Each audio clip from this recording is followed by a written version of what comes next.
Hello po mga kabayan, mga kalingap, kumusta po kayo? Magandang buhay po, Annalisa Reality Vlog. Panibagong reaction po tayo. Kahapon hindi ho ako nakagawa. So ito, babawi po tayo sa ngayon. At syempre, dito po tayo kay Kuya Jason, si Mr. Bentiboy Vlog. Pero bago ko ituloy, shoutout po ang support natin. Sila Kuya Bal Santos Matubang, at Edna Vlogs, Kalinga Prab, Jack PM Matubang. Mga kasamahan ko pong reactors dito sa Kalingap. Ayan, mga karepa reactors, shoutout po sa inyo.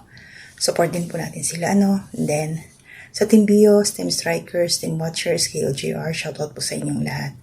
And ito, part 1, part 2 na po ito, yung una is 3 linggo na po yung nakalipas. Kasi napanood ko yung part 2 niya. So, hinanap ko muna yung part 1 kasi hindi ho natin ito masubaybayan kung hindi natin maumbisahan. So, ano po ba yung nangyari? Noong 3 weeks ago, ito si Kuya Jason, mayroon siyang pupuntahan sana na tutulungan, pero naligaw siya ng landas. Napunta siya doon sa parang bundok na daw sa kanya. Parang nasa gubat siya. Hindi naman totally as in. Pero walang masyadong bahay. At meron siyang nadaanan na abandonado na bahay doon. So walang tao. At naglakad-lakad siya para maghanap ng mga pagtatanungan. At sa bandang unahan, may nakita siyang bata. Yung batang to, nagbabalat ng niyog. Mayroon siyang kasama, kapatid niya, nangunguha ng pako. So, doon nagtanong si Kuya Jason kung saan ang palabas, papunta sa highway. Hindi na niya alam Mabuti ka mo, meron siya napagtanungan, merong bata doon. So, hindi siya agad-agad lumabas. Kinausap niya yung bata.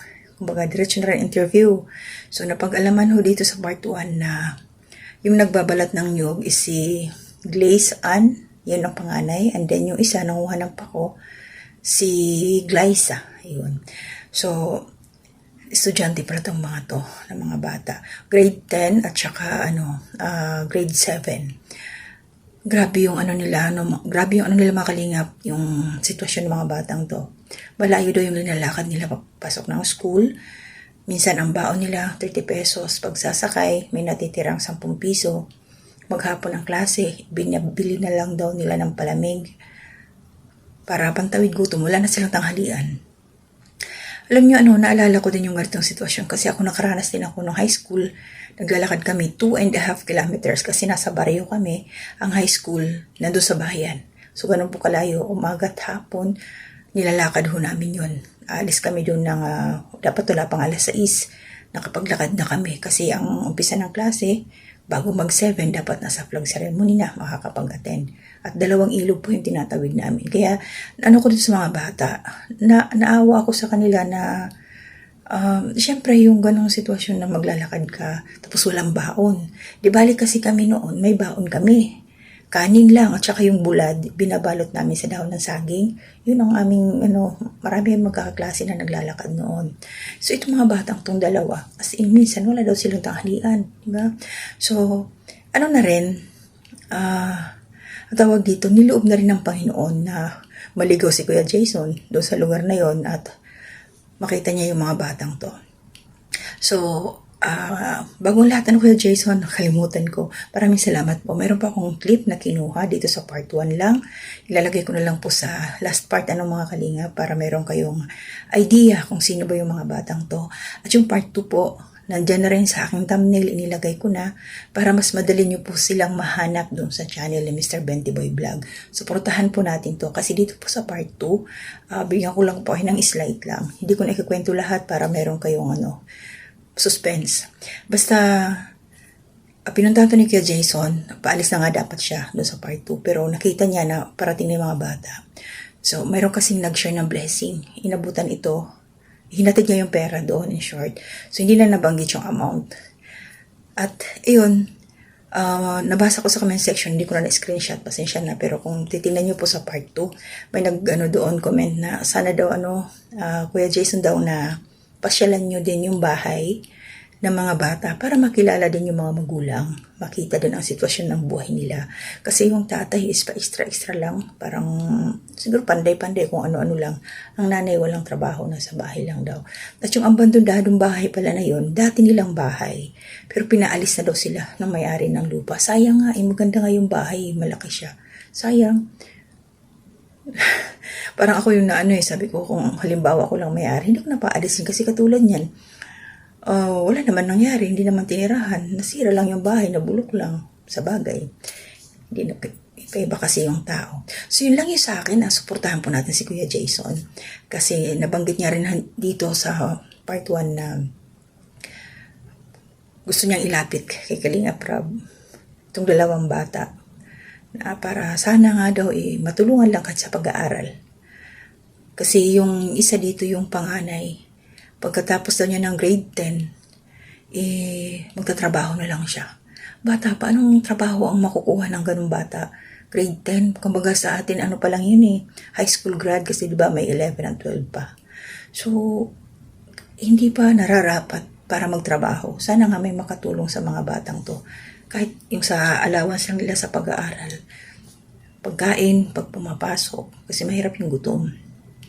Sana makatapos sila. Sana talaga may anghel na makatulong sa mga bata na to. At abangan ho natin ang part 3 kung mapuntahan nga ito ni Kuya Jason kung saan nakatira. Kasi simula doon sa kalsada, papasok pa sa looban, naglalakad pa sila Minsan nga daw, ginagabi na. Mga bata, wala silang ilaw. Nakakatakot. Mga babae pa man din. Nakakatakot po. So, yung bisitahin niyo po sa YouTube, sa channel po ni Kuya Jason. Ang kwento ho ng mga batang to. Ang kanilang sitwasyon, ang kanilang buhay.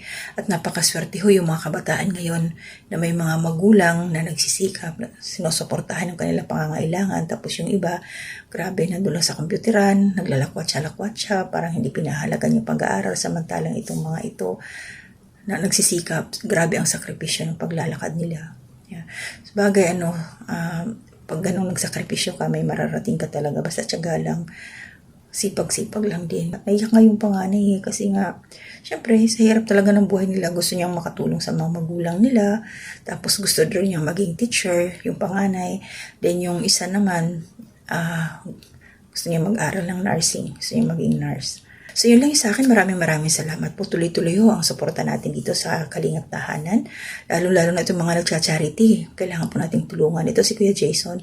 Hindi pa ho natatapos yung kanyang facility. Support lang po natin sila, mga Kalingap. Maraming salamat sa inyo. At shoutout po, Ma'am Mercedes Perez, salamat po sa suporta ninyo. Sinundan niyo daw ako. Sinundan mo ako hanggang dito sa Kalingap, Ma'am. Thank you so much, Ma'am Mercedes Perez. Ma'am Leia Sugib, salamat din po sa Team Rachel. Shoutout po sa inyong lahat, mga Team Rachel dyan. And JK Gaming, shoutout po. Kabayan J from Middle East, shoutout sa iyo, Kabayan. Salamat sa suporta mo. Eden Ibasco, shoutout po sa iyo. Salamat, Ma'am. Ma'am Ana Maria Molino, shoutout din po. Ma'am Malu Hernane, shoutout po sa iyo. Ma'am Milagros Flores, shoutout din po. And Ma'am Lian Rizosa, shoutout po. Also Nanay Solidad, shoutout. Ma'am Susan Dairo, Ate Marilyn, Nicor Samiliano Ralph, shoutout. Ate Ninette, syempre, shoutout sa iyo. And Ate Ems, or Nanay Ems, Cords ng Kalamba, shoutout sa iyo. Ma'am Marilyn Cabanilla, shoutout din po. Ang team, sa team po ni MK Inday Okray, shoutout po sa community mo. And also mga team adventure dyan. Internic Adventure, shoutout po sa grupo ninyo. Ayan, maraming salamat sa suporta ninyo. Hanggang dito na muna. Panoorin niyo po ang aking short clip. Nasa huli po. To God be the glory. Bakit di ka nagpasok?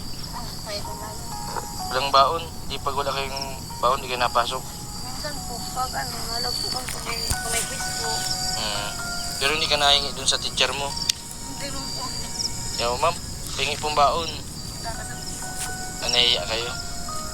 O pwede ka naman hindi na mag-eskwela. Sa bahay na lang. Gusto kong matabangan sa mga. Gusto mong matulungan sila mama mo.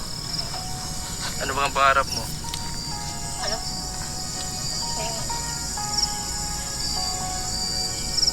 Pangarap pa ng teacher.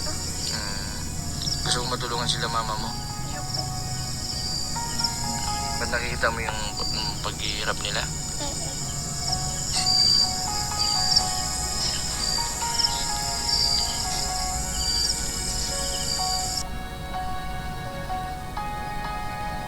Ay, 15 years old ka na. Pero anong ibang naisip mo na para makatulong ka? Trabaho na po ako tapos ng grade 10. Yun ang ano mo sana. Pag nagbigay ng 30 pesos, anong sinasabi mo lang sa kanila? Ano po, ayos na po kahit nakahali na po. Alis ka na. Hindi mo ba katulong tayo? Naging pambiling ulam. Asin, pwede man yung toyo.